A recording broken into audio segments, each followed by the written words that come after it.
Hello दोस्तों, आज मैं आपको एक कहानी सुनाने जा रही हूँ जिसका शीर्षक है मूर्तिकार और राजा की कहानी। बहुत पुरानी बात है। एक गांव में मूर्तिकार रहता था। दिन में मूर्ति बनाता था और जो पैसे मिलते थे उन पैसों से रात को शराब पीता था। एक दिन रात को शराब के नशे में वापस घर लौट रहा था। उसने शराब ज़्यादा पी रखी थी। वह नशे के कारण ठीक से चल भी नहीं पा रहा था और लड़खड़ाने लगा और वह ज़मीन पर गिर पड़ा। ज़मीन पर वहाँ बहुत सारे कांच के टुकड़े पड़े हुए थे और कांच के टुकड़े मूर्तिकार के सिर में घुस गए। मूर्तिकार के माथे से खून बहने लगा और मूर्तिकार किसी तरह से उठा और घर की तरफ चल दिया। अगले दिन मूर्तिकार औषधालय गया। वैद्य ने कुछ दवाई दी और सिर पर पट्टी बांधी और मूर्तिकार से कहा, यह जख्म धीरे धीरे जाएगा, परंतु जख्म का निशान नहीं जाएगा। इस घटना के बाद कई दिन बीत गए और उसके गांव में सूखा पड़ गया।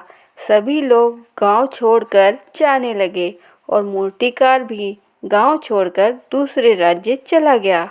दूसरे राज्य जाकर नौकरी की तलाश में इधर उधर भटकने लगा। काफ़ी दिनों तक काम नहीं मिला। तब राजा के पास काम मांगने के लिए गया।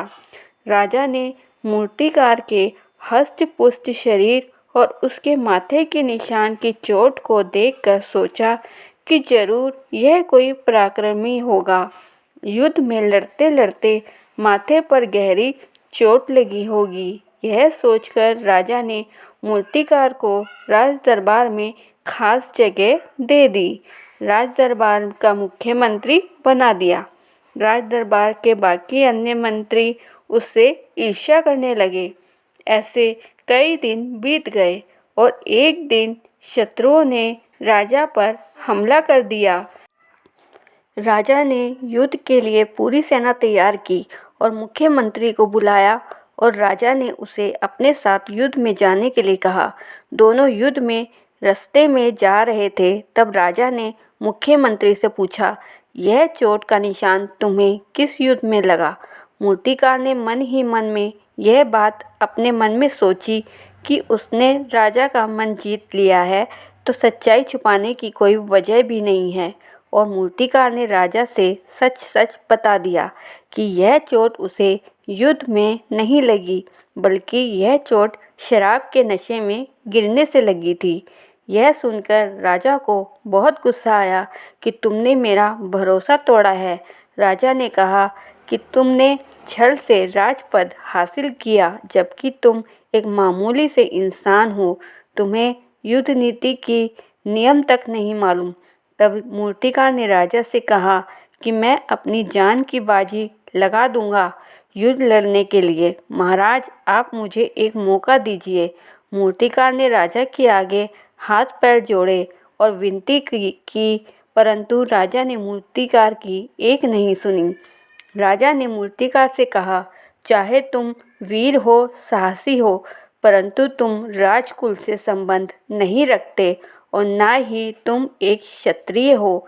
अगर तुम्हारा यह राज दरबारियों के आगे खुल गया तो वह तुम्हें जान से मार डालेंगे। इसलिए मैं तुमसे कहता हूँ कि तुम यहाँ से मेरा राज्य छोड़कर चले जाओ। और मूर्तिकार ने राजा की बात मान ली और राज्य छोड़ के चला गया। तो दोस्तों, ये थी आज की कहानी। दोस्तों, इस कहानी से हमें यह शिक्षा मिलती है, इंसान अपनी असलियत ज़्यादा देर तक छुपा नहीं सकता। एक ना एक दिन असलियत सामने आ ही जाती है। दोस्तों, ऐसे ही रोचक और मोटिवेशनल कहानी सुनने के लिए मेरे चैनल को लाइक, शेयर और सब्सक्राइब कर दीजिए और बेल आइकन को दबाना ना भूलें, ताकि आपको मेरी आने वाली वीडियो की नोटिफिकेशन मिलती रहे। धन्यवाद।